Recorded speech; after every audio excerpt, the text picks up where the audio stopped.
Primeiro livro de Reis, capítulo 18, do verso 17 ao 41, diz assim: E sucedeu que, vendo Acabe, Elias disse-lhe: És tu o perturbador de Israel? Então disse ele: Eu não tenho perturbado a Israel, mas tu e a casa de teu pai, porque deixastes os mandamentos do Senhor e seguistes a Baalim. Agora, pois, manda reunir-se a mim todo Israel no Monte Carmelo, como também os 450 profetas de Baal e os 400 profetas de Aserá, que comem da mesa de Jezabel. Então Acabe convocou todos os filhos de Israel e reuniu os profetas no Monte Carmelo. Então Elias se chegou a todo o povo e disse: Até quando cocheareis entre dois pensamentos? Se o Senhor é Deus, segui-o, e se Baal, segui-o. Porém o povo nada lhe respondeu. Então disse Elias ao povo: Só eu fiquei por profeta do Senhor, e os profetas de Baal são 450 homens. Deem-se-nos, pois, 2 bezerros, e eles escolham para si um dos bezerros, e o dividam em pedaços e o ponham sobre a lenha, porém não lhe coloquem fogo. E eu prepararei o outro bezerro, e o porei sobre a lenha, e não lhe colocarei fogo. Então invocai o nome do vosso Deus, e eu invocarei o nome do Senhor. E há de ser que o Deus que responder por meio de fogo, esse será Deus. E todo o povo respondeu dizendo: É boa esta palavra. E disse Elias aos profetas de Baal: Escolhei para vós um dos bezerros, e preparai o primeiro, porque sois muitos, e invocai o nome do vosso Deus, e não lhe ponhais fogo. E tomaram o bezerro que lhes dera, e o prepararam, e invocaram o nome de Baal desde a manhã até o meio-dia, dizendo: Baal, responde-nos. Porém, nem havia voz, nem quem respondesse, e saltavam sobre o altar que tinham feito. E sucedeu que ao meio-dia Elias zombava deles e dizia: Clamai em altas vozes, porque ele é um Deus. Pode ser que esteja falando, ou que tenha alguma coisa que fazer, ou que intente alguma viagem, talvez esteja dormindo e despertará. E eles clamavam em altas vozes e se retalhavam com facas e com lancetas, conforme o seu costume, até derramarem sangue sobre si. E sucedeu que, passado o meio-dia, profetizaram eles até a hora de se oferecer o sacrifício da tarde. Porém, não houve voz, nem resposta, nem atenção alguma. Então Elias disse a todo o povo: Chegai-vos a mim. E todo o povo se chegou a ele, e restaurou o altar do Senhor que estava quebrado. Elias tomou 12 pedras, conforme o número das tribos dos filhos de Jacó, a qual veio a palavra do Senhor, dizendo: Israel será o teu nome. E com aquelas pedras edificou o altar em nome do Senhor. Depois fez um rego em redor do altar, segundo a largura de 2 medidas de semente.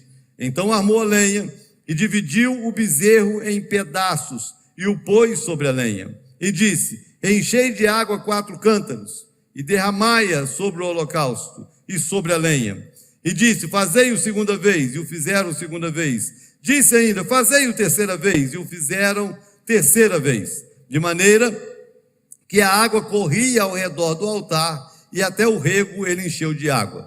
Sucedeu que, no momento de ser oferecido o sacrifício da tarde, o profeta Elias se aproximou e disse: Ó Senhor Deus de Abraão, de Isaque e de Israel, manifeste-se hoje que tu és Deus em Israel, e que eu sou teu servo, e que conforme a tua palavra fiz todas estas coisas. Responde-me, Senhor, responde-me, para que este povo conheça que tu és o Senhor Deus, e que tu fizeste voltar o seu coração. Então caiu fogo do Senhor, e consumiu o holocausto, e a lenha, e as pedras, e o pó, e ainda lambeu a água que estava no rego. O que, vendo todo o povo, caíram sobre os seus rostos e disseram: Só o Senhor é Deus, só o Senhor é Deus. E Elias lhes disse: Lançai mão dos profetas de Baal, que nenhum deles escape. E lançaram mão deles, e Elias os fez descer ao ribeiro de Quizon, e ali os matou. Então disse Elias a Acabe: Sobe, come e bebe, porque há ruído de uma abundante chuva. Posso ouvir um amém? Pai, eu quero te agradecer essa noite pela oportunidade de estar na tua casa e nesse momento tão único que podemos abrir a tua palavra e através dela ouvir a tua voz. Então nós abrimos não só a palavra, mas abrimos também o nosso coração. Abrimos o nosso coração e te pedimos, meu Deus, que não haja em nós nenhum tipo de reserva, de dúvida, de incredulidade ou de questionamento que nos impeça ouvir, entender, discernir a tua palavra. Porque nós desejamos te ouvir e necessitamos te ouvir. Fala conosco essa noite, eu te peço, em nome de Jesus. Quantos podem dizer amém? Muito bem. Queridos, existem 5 ministérios, segundo o apóstolo Paulo. 5 ministérios. Primeiro é o apóstolo, depois vem o profeta, depois vem o pastor, o evangelista e o mestre. São 5 ministérios. E os 5 ministérios, eles têm o propósito único de mostrar o caminho para Deus, de encaminhar o ser humano a Deus. O propósito do ministério, seja ele qual for, é reconciliar o ser humano com o Senhor. Esse é o propósito. Esse texto que eu li para você fala do que talvez tenha sido o maior profeta na história de Israel, que foi o profeta Elias. Israel teve grandes líderes, nenhum que se comparou a Moisés. Teve grandes profetas, grandes homens que se levantaram e anunciaram coisas tremendas para a nação. Mas Elias, ele virou um ícone na história de Israel. Tão importante que Elias não morre. Elias, ele é arrebatado e ele vai para os céus. Por isso que ele volta na transfiguração, porque ele não morreu. Então, Elias foi um profeta tremendo. E Elias, ele havia liberado uma palavra profética sobre a nação de Israel, de que não choveria sobre a terra. Imagina, é um território extremamente desértico. Quando você for a Israel comigo, nós vamos subir o Monte Carmelo, é um dos lugares mais lindos, uma das vistas mais lindas de Israel é o Monte Carmelo. Você consegue ver de um lado os vales de Israel, o outro lado você vê o mar Mediterrâneo, então é uma vista linda. E Elias, então, ele sobe o Monte Carmelo, uma região desértica, né? O país é praticamente um deserto, e já no deserto ele ora para que não chovesse. Por quê? Porque a nação de Israel havia se desviado dos caminhos do Senhor. E às vezes, uma forma que Deus tem de nos chamar a atenção é, às vezes, na escassez. Tem um ditado comum: quem não vem por amor, vem pela dor. Então, acho que Elias era adepto dessa ideia. Já que vocês não se convertem por bem, que se convertam por mal. E ele ora e fala assim: que não chova sobre a terra enquanto eu não orar de novo. Enquanto eu não falar para chover, não chove. Só que se passaram 3 anos e meio. Um país que chove 1 mês por ano. Já é muito escasso a chuva. Pouquíssimos rios e fontes. E agora fica 3 anos e meio sem chover sobre a terra. A Bíblia diz que Samaria passou por uma fome severa. Não tinha comida para o povo, não tinha comida para os animais. A nação passa por um juízo divino, que foi através da falta de água. 3 anos e meio se passaram, Elias resolve então orar para que a estiagem passasse e Deus derramasse chuva. Mas não podia ser simplesmente: eu vou orar e a chuva vem. O povo tinha que saber que era Deus que estava fazendo, que é algo que nós precisamos entender. Não basta Deus fazer um milagre na vida de alguém. Se essa pessoa não discernir que foi Deus que fez, não tem por que Deus fazer.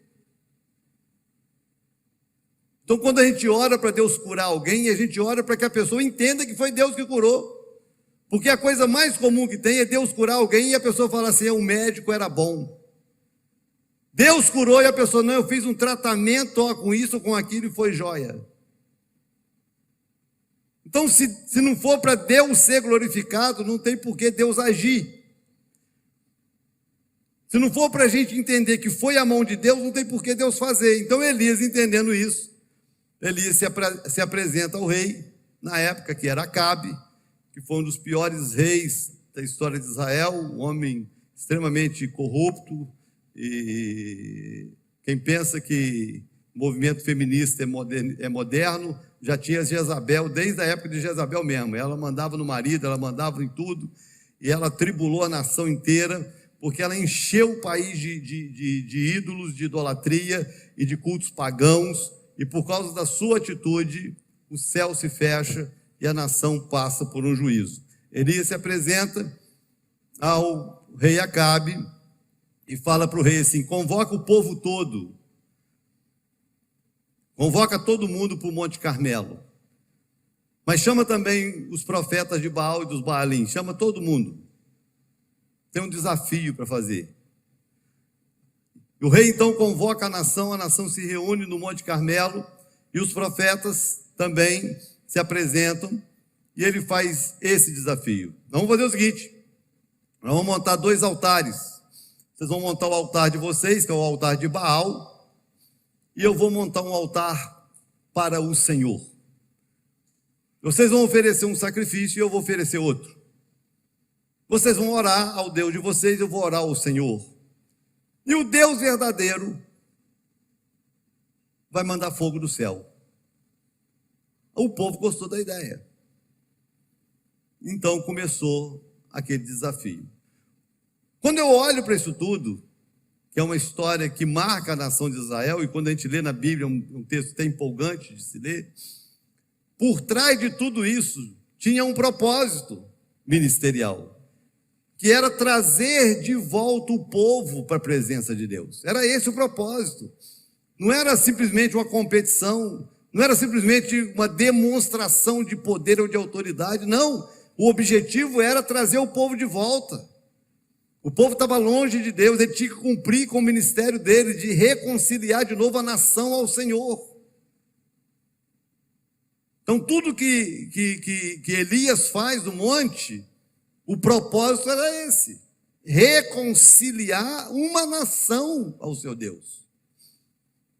E em cada atitude de Elias, a gente aprende como ser esse profeta da reconciliação, como ser esse agente de Deus na nossa geração, e a resposta que o povo precisa dar para que essa reconciliação aconteça. Então eu queria compartilhar com você hoje, eu queria que você prestasse atenção, porque nós vamos aprender o que esse profeta fez como esse agente de reconciliação para levar o povo de volta para Deus. Fiquem ligados, vamos lá. Primeira coisa que ele faz, ele confronta o povo. O que ele faz? Primeira coisa que ele faz é confrontar o povo, que era um dos propósitos da profecia, é consolar, edificar e exortar. E ele então vai exortar o povo. E ele exorta o povo, se você acompanhou a leitura comigo, no verso 21, que ele diz assim: até quando vocês vão ficar cocheando entre 2 pensamentos? Se o Senhor é Deus, sirvam ao Senhor. Se Baal é Deus, sirvam a Baal, mas decidam a vida de vocês, saiam de cima do muro, acorda para a vida, para de brincar com Deus, para de brincar com a vida espiritual de vocês. Vamos! Ele exorta o povo. E aqui eu aprendo que esse talvez seja o nosso primeiro desafio como igreja. Como igreja, com todo o carinho, com todo o respeito, com toda a sabedoria, com todo o tato, nós precisamos, no mínimo, ter uma palavra que faça com que as pessoas pensem. Por exemplo, você entrou aqui hoje à noite, que bom que você está aqui. Pessoas que estão aqui todos os domingos há anos. Que bom, é bom ter você aqui, mas uma pergunta: se você morrer hoje, você vai para o céu ou para o inferno? Você tem que, no mínimo, pensar na sua vida. Você tem que, no mínimo, levar um pouco mais a sério, não só o que você vive, mas o que você quer viver na sua eternidade. Então, uma palavra de exortação não tem o propósito de humilhar quem é exortado, mas tem o propósito de fazer com que o exortado pense, para que o exortado decida se a vida que você está vivendo está agradando a Deus ou não, se continuar essa vida morna em cima do muro, se está agradando a Deus ou não, se continuar vivendo esse projeto de vida um dia aqui, outro acolá, se isso vai te levar para onde Deus quer. Então o profeta da reconciliação, ele tem esse desafio de confrontar. Nós precisamos ter essa coragem de confrontar. Não é ser mal educado, não é ser desrespeitoso, mas é fazer com que as pessoas, no mínimo, pensem. Pensem a respeito delas, pensem a respeito da sua eternidade, pensem a respeito da relação que elas têm com Deus, se o que elas estão vivendo está ou não agradando a Deus. Pensem, será que tudo que você está vivendo não é consequência de decisões erradas que você tomou na sua vida? Você precisa repensar. Será que você não tem assim, que parar para pensar que essa falta de chuva na sua casa, de alegria na sua vida, não é porque em algum momento você se afastou de Deus e você precisa de uma reconciliação? É isso. É isso que o profeta faz.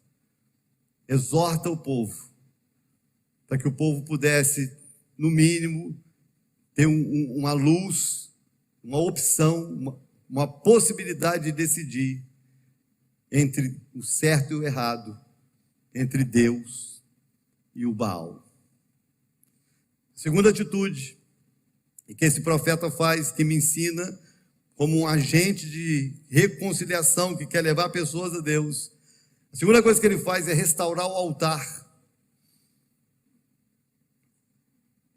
O texto diz que o altar do Senhor estava em ruínas.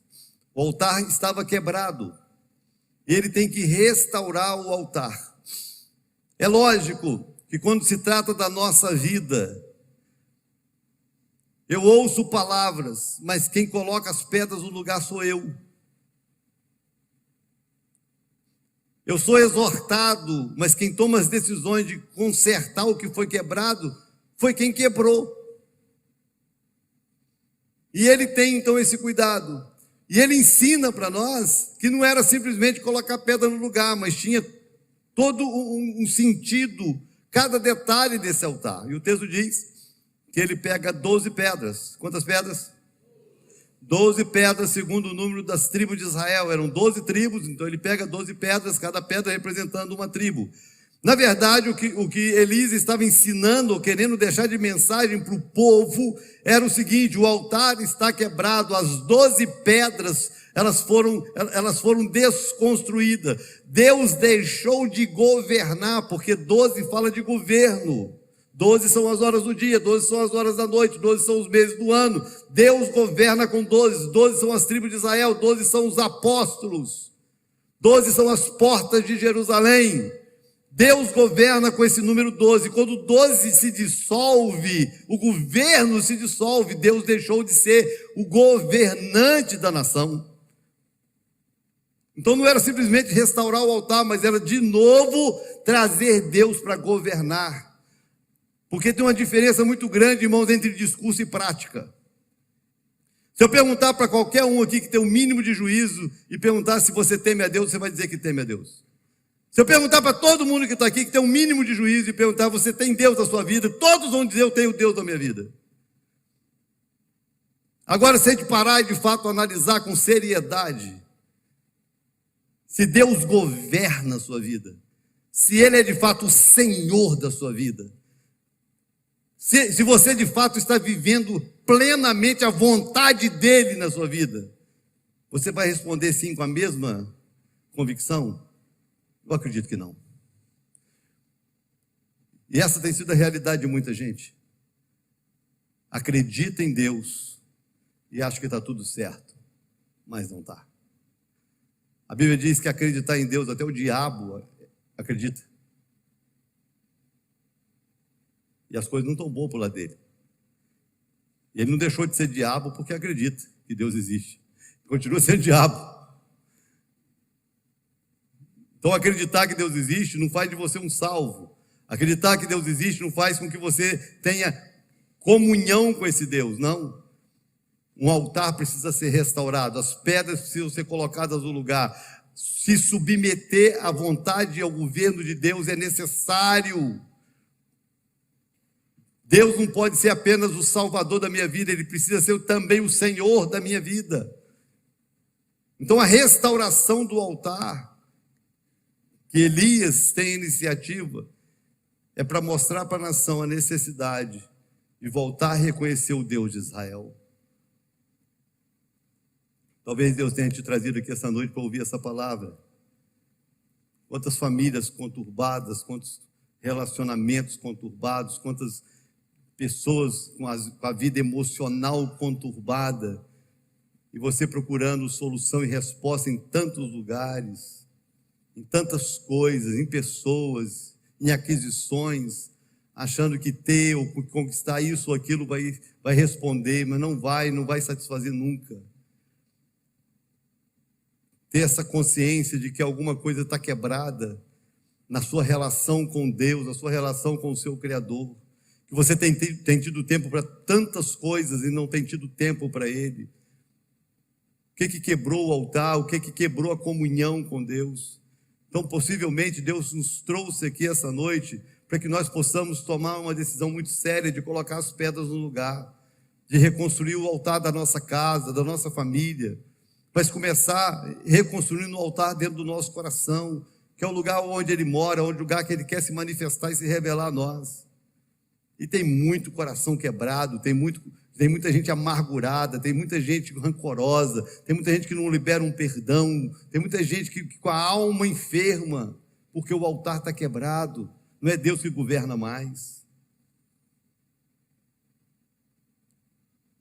Então o profeta da reconciliação nos ensina a importância da restauração do altar, de colocar as coisas no lugar, de ajustar a vida com Deus, de reconhecer que Ele é o Deus da nossa vida, que Ele não veio apenas para nos salvar, mas para ser o Senhor da nossa história. Terceiro lugar, a terceira atitude do profeta, que foi esse agente de reconciliação para toda a nação, ele restabelece o culto a Deus. Ele restabelece o culto. Desde que Acabe assume o reinado, na verdade, antes de Acabe, quando Jeroboão divide o reino, que as 10 tribos de Israel não cultuou mais a Deus de maneira legítima. Muitos altares foram criados, muitos ídolos foram criados, e adoravam a bezerros, e adoravam a Baal, e tinham cultos com verdadeiras orgias sexuais. A nação virou uma bagunça, e Deus não era mais cultuado. Ofereciam sacrifício de todo tipo, a todo tipo de ídolo e de deuses, mas Deus não era cultuado.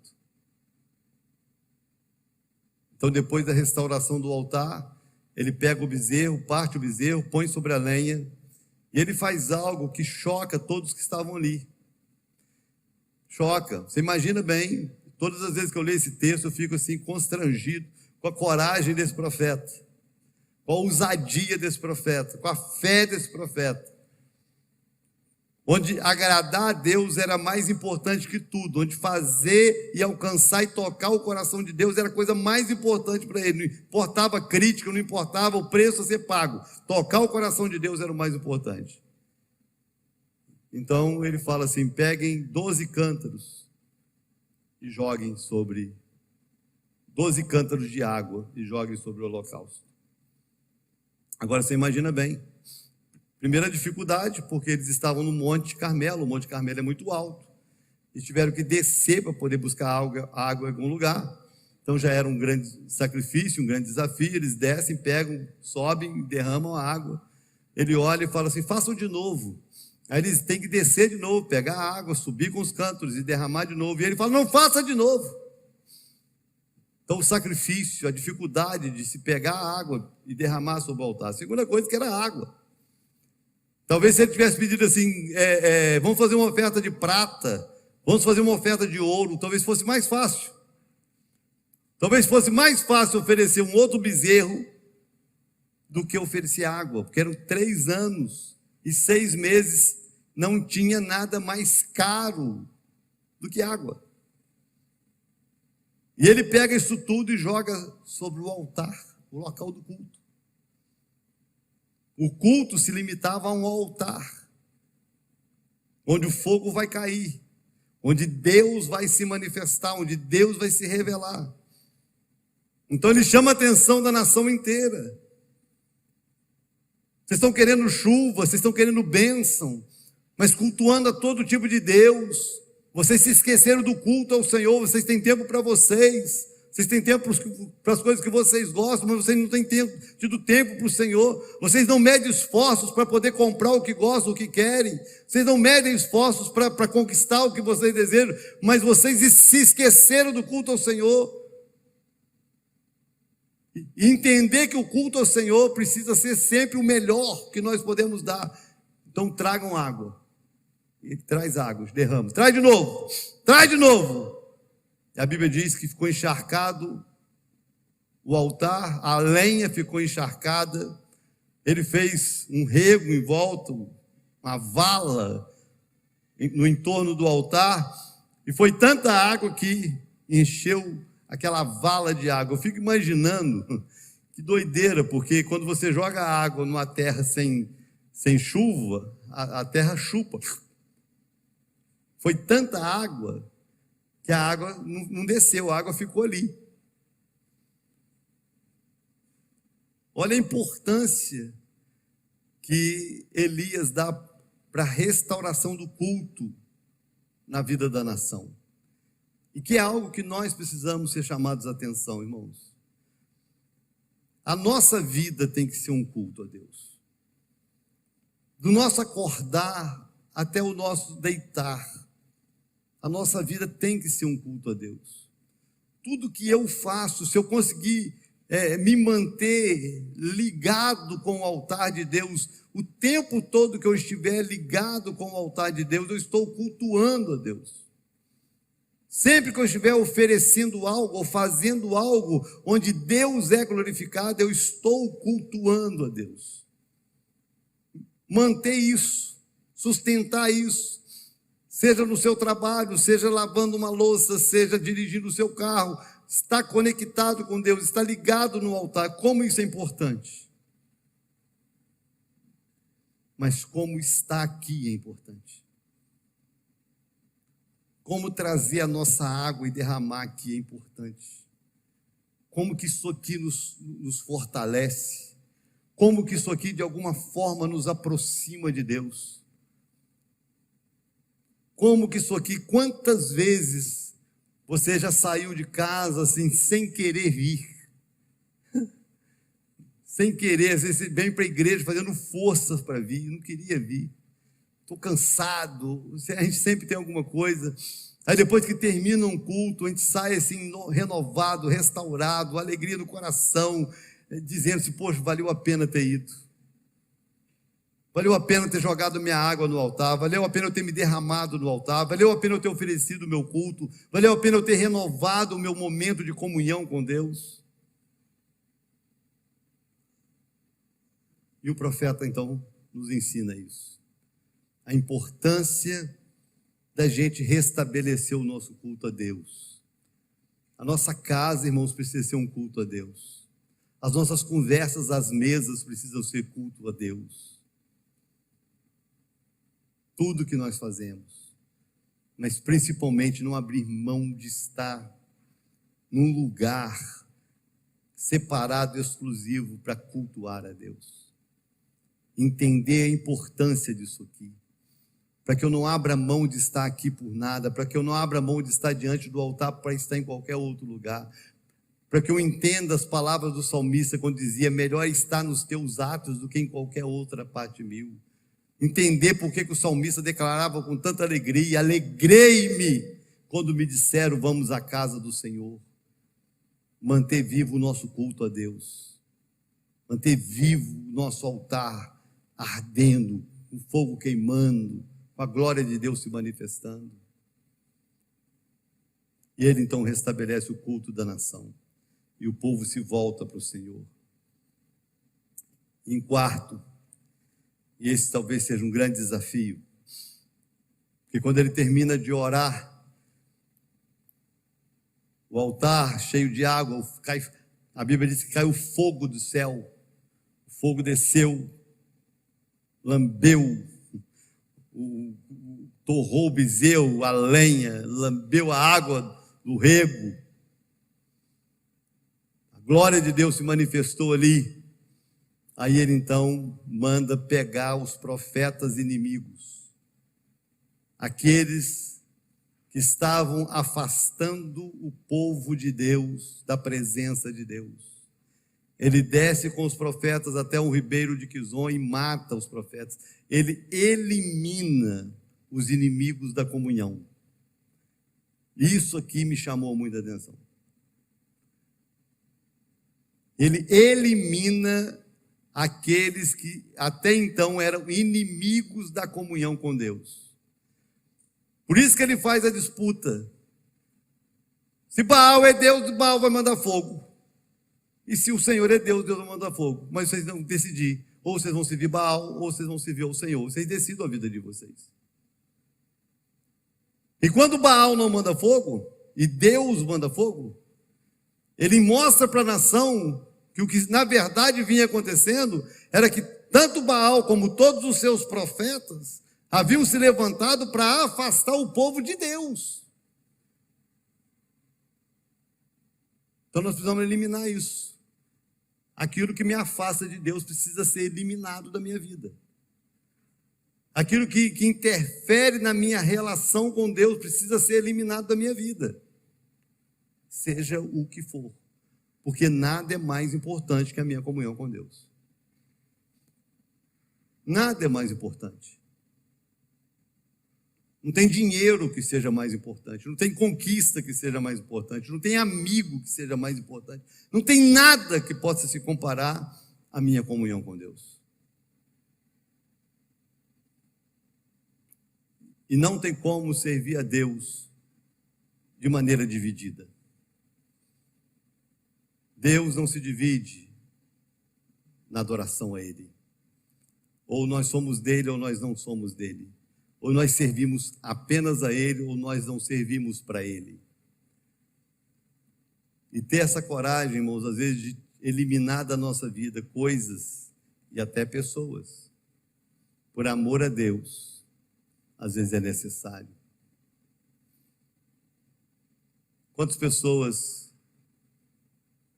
que poderiam estar aqui e talvez não estejam, porque o jogo do time dele começou justamente na hora de vir para o culto. Na hora do culto, o time dele ia jogar. Aí, entre o culto e o Flamengo, entre o culto e o Vasco, Deus entende que você prefere passar a eternidade com o Flamengo do que com ele. Você tomou uma decisão, amigo. Você tem uma opção: estar num culto ou marcar uma reunião de negócio que você vai ganhar 1 milhão. Aí você fala assim: não, eu vou dar o dízimo. Você fez uma decisão entre o Deus do céu e o mamon. E você escolheu o mamon. Ganhar o dinheiro foi mais importante que oferecer um culto. E eu poderia mostrar para você um leque de deuses, um leque de Baais que estão aí. E que tantas vezes você tem trocado Deus por ele.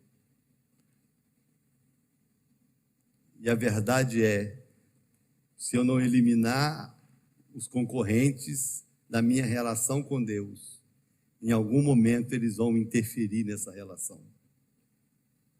O profeta da reconciliação é aquele que tem coragem de eliminar os inimigos da comunhão.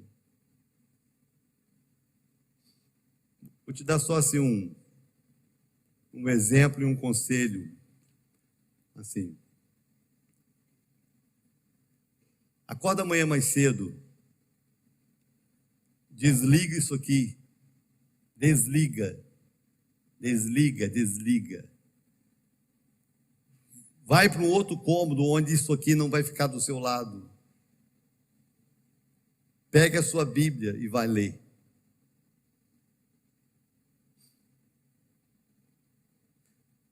Eu vou adiantar para você o que vai acontecer. Vou adiantar. Quando você estiver lá em 10 minutos lendo a Bíblia, você vai lembrar que você tem que responder uma mensagem.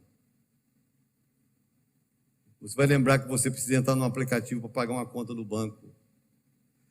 Você vai lembrar que você tinha que ter conversado um negócio com a pessoa e você não conversou. E você vai interromper a sua leitura bíblica, vai lá ligar isso de novo.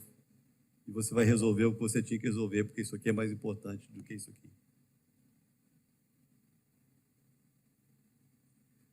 A gente pensa que os erros da história de Israel, eles ficaram na história de Israel. Baal só mudou a forma, mas ele continua imperando na vida de muita gente. Ou nós eliminamos o que disputa a nossa atenção a Deus, ou nós nunca teremos Deus de verdade na nossa vida. A reconciliação, ela tem um preço. O preço que não só o profeta paga, mas um preço que nós, como povo, precisamos pagar. Tem decisões que ninguém pode tomar por nós.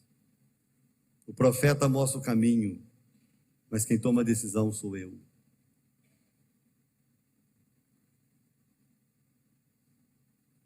Então foi essa a atitude do profeta da reconciliação.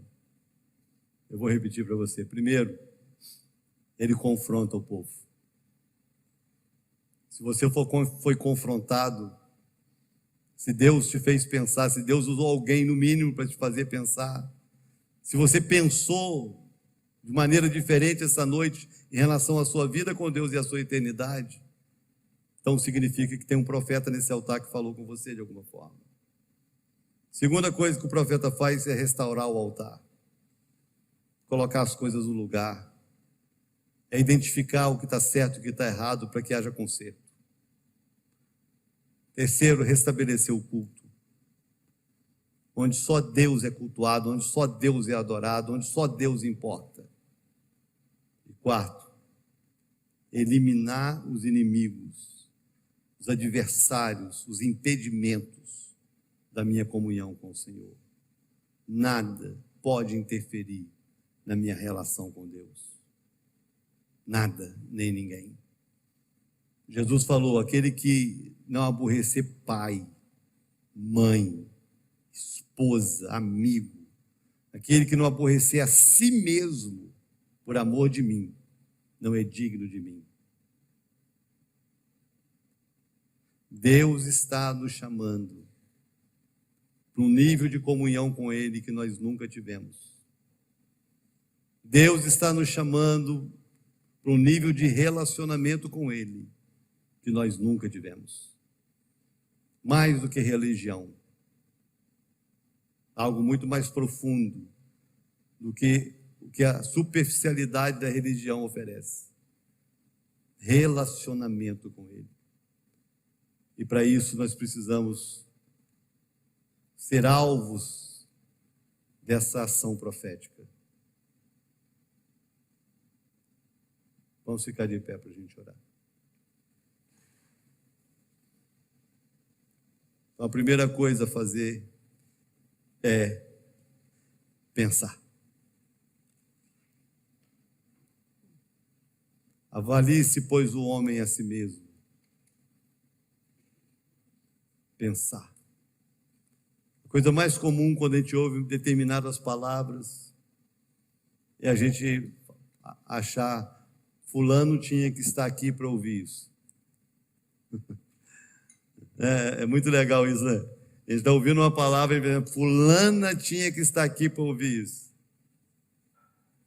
Mas se fulano não está aqui e você está, é porque você precisa ouvir. Eu preciso ouvir. Quem precisa ouvir, está aqui para ouvir.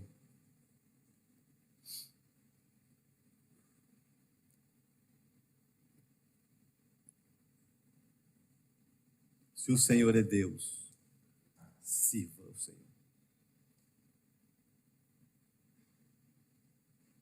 Vamos orar. Feche os seus olhos. Curve a sua cabeça. E tenha essa maturidade de fazer essa avaliação pessoal.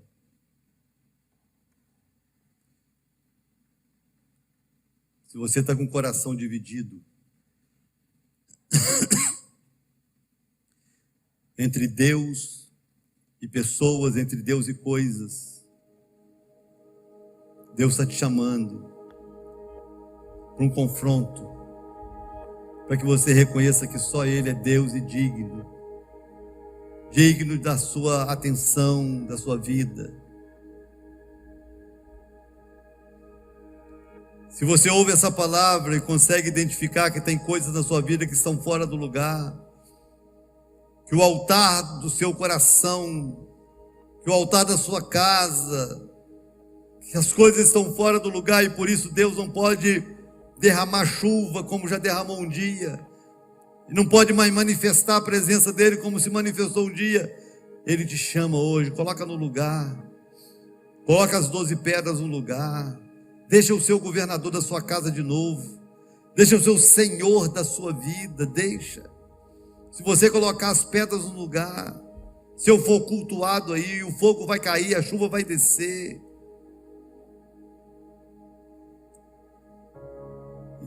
E se tem pessoas ou coisas que de alguma forma o inimigo tem usado para te afastar da comunhão com Deus, seja o que for, elimina os adversários da sua comunhão com Deus. Seja o que for, elimina, tira da sua vida, porque não tem nada mais precioso do que uma vida com Deus. Pai, eu levanto a minha voz em oração. Esse é o ano da reconciliação. Existe uma multidão lá fora que precisa do Senhor. Existe uma multidão lá fora que precisa te conhecer como seu Senhor e como Salvador. Existe uma geração perdida aí fora. Mas como nós vamos restaurar-os lá de fora, se essa restauração não começar aqui? Como nós seremos uma voz profética lá fora, se a voz profética aqui dentro não for ouvida e não for proclamada? Hoje nós ouvimos uma voz. Hoje nós somos exortados pela voz. Hoje nós temos a opção de reconstruir os altares. Hoje nós temos a opção de restaurar o culto, o lugar do Senhor na nossa vida, a coisa mais importante, a pessoa mais importante. Hoje nós temos essa opção de fazer uma avaliação madura e reconhecer que aquilo que nos afasta de Deus, que nos afasta do Senhor, precisa ser tirado, precisa ser arrancado, eliminado, porque o Senhor é mais importante. A minha vida com o Senhor é mais importante, a minha salvação é mais importante, a minha eternidade é mais importante, a minha paz é mais importante, a minha comunhão com o Senhor é mais importante. Restaura isso na vida da igreja, para que a igreja seja a voz profética para o mundo sem Deus. Mas começa isso em nós. Começa isso em nós e começa agora, começa essa noite. Eu sei, meu Deus, que tem pessoas aqui que estão levando essa palavra muito a sério. Eu sei que tem pessoas aqui que quando ouvem essa palavra estão tomando decisões, já no coração, de que quando saírem daqui, não serão mais os mesmos. Não vão agir mais como agiam até agora. Que vão priorizar, que vão levar a sério vida com o Senhor. Eu oro especificamente por esses. Que o Senhor dê a eles toda a graça necessária, a coragem, a força, o ânimo, a disposição, a disciplina, para que eles sejam fiéis no propósito que eles estão colocando no coração deles. E eu oro, meu Deus, para que caia fogo do céu. Caia fogo do céu e consuma o holocausto. Caia fogo do céu, meu Deus, e queime a lenha, e queime o cordeiro, queime, meu Deus, e lamba a água, que caia chuva. Que a tua presença se manifeste, que o teu poder se revele na nossa vida, no altar do nosso coração, na nossa casa, no seio da nossa família. E que o teu nome seja glorificado na nossa reconciliação com o Senhor. É a minha oração. É a minha oração, é a minha oração. Em nome de Jesus. Amém. Quantos podem dizer amém? Nada é mais importante do que a nossa comunhão com Deus. Nada pode se comparar à nossa comunhão com Deus.